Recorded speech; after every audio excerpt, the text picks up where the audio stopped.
Look, money doesn't buy happiness, we all know that. Still, I'd personally rather cry in a Ferrari than on a bicycle, and that's something Formula 1 drivers in 2026 really don't have to worry about. Formula 1 is a billion-dollar sport, where even rookies earn more than you and I will make in 3 lifetimes. But how much do the 22 drivers actually earn in 2026? If you want the answer to that question, you are in the right place, because over the next few minutes, I'm going to break it all down for you, and I can already tell you the top 5 might just surprise you.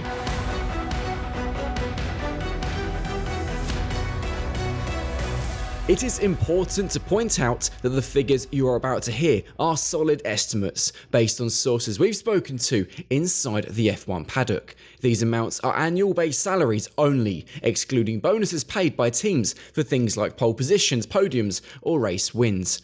Personal sponsorship details are also not included. We start right at the bottom, where the dreams are big but the bank accounts are still small.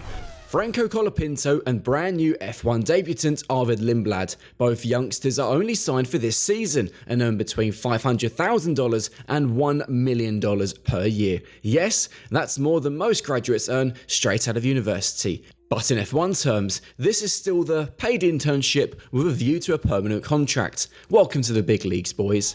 Next up is the 1 million club, Liam Lawson and Oliver Bearman, just enough to rent a nice little flat in Monaco, assuming you'd split the rent with a flatmate.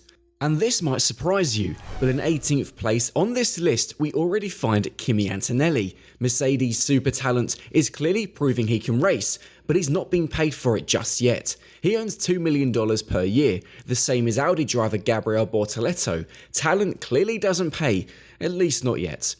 Now we make a small step up to a salary of $5 million per year. That's what both Valtteri Bottas and newly promoted Red Bull driver Isaac Hadjar earn annually. While Hadjar has taken a big step forward after his move to Red Bull Racing, Bottas has had to take quite a big pay cut compared to his time at Mercedes and Alfa Romeo, where he earned more than double. So let's call it an early retirement package for Bottas. Nico Hülkenberg and Esteban Ocon are paid for their experience rather than outright performance. Both drivers have 2-year contracts in Formula 1 and are guaranteed $7 million per year for now. Sergio Perez has also had to tighten his belt after a year on the sidelines. Where he once earned over $10 million per year at Red Bull, he now has to make do with just $8 million annually. Might have to skip the guacamole at dinner to save a bit.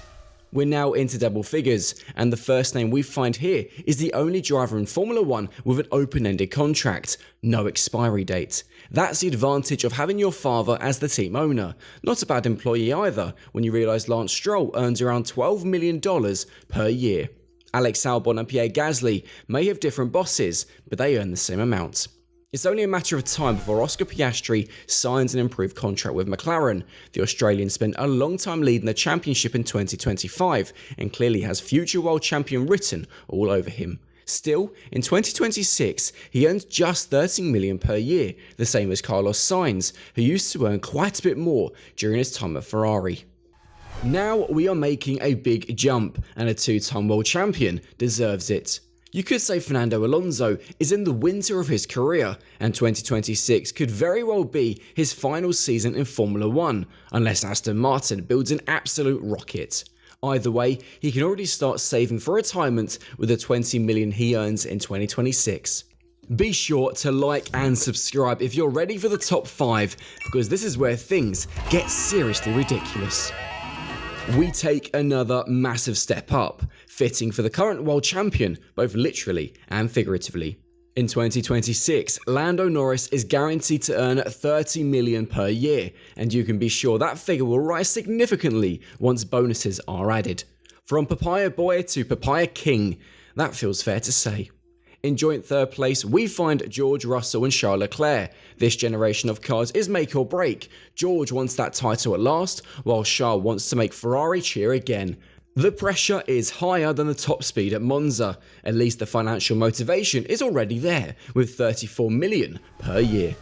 Although Lewis Hamilton didn't have a great season in 2025, you wouldn't know it from his paycheck.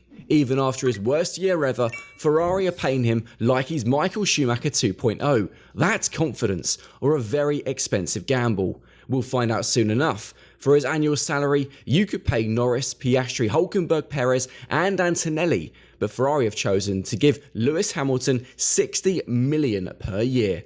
Let's hope for the Scuderia that he earns it back on track. And although he is officially no longer world champion, Max Verstappen is still the highest paid Formula 1 driver in 2026. Even without bonuses for pole positions, podiums, and race wins, Max is guaranteed an astonishing $70 million per year. And when you add in all of his personal sponsorship deals, it wouldn't surprise us all if that figure climbs beyond $100 million. And that wraps up this video, bringing you fully up to speed on all Formula 1 driver salaries for 2026. You know the drill. If you enjoyed this video, don't forget to subscribe to the channel, make sure to like it, and comment below your thoughts on the driver salaries. We'll be back very soon. See you later.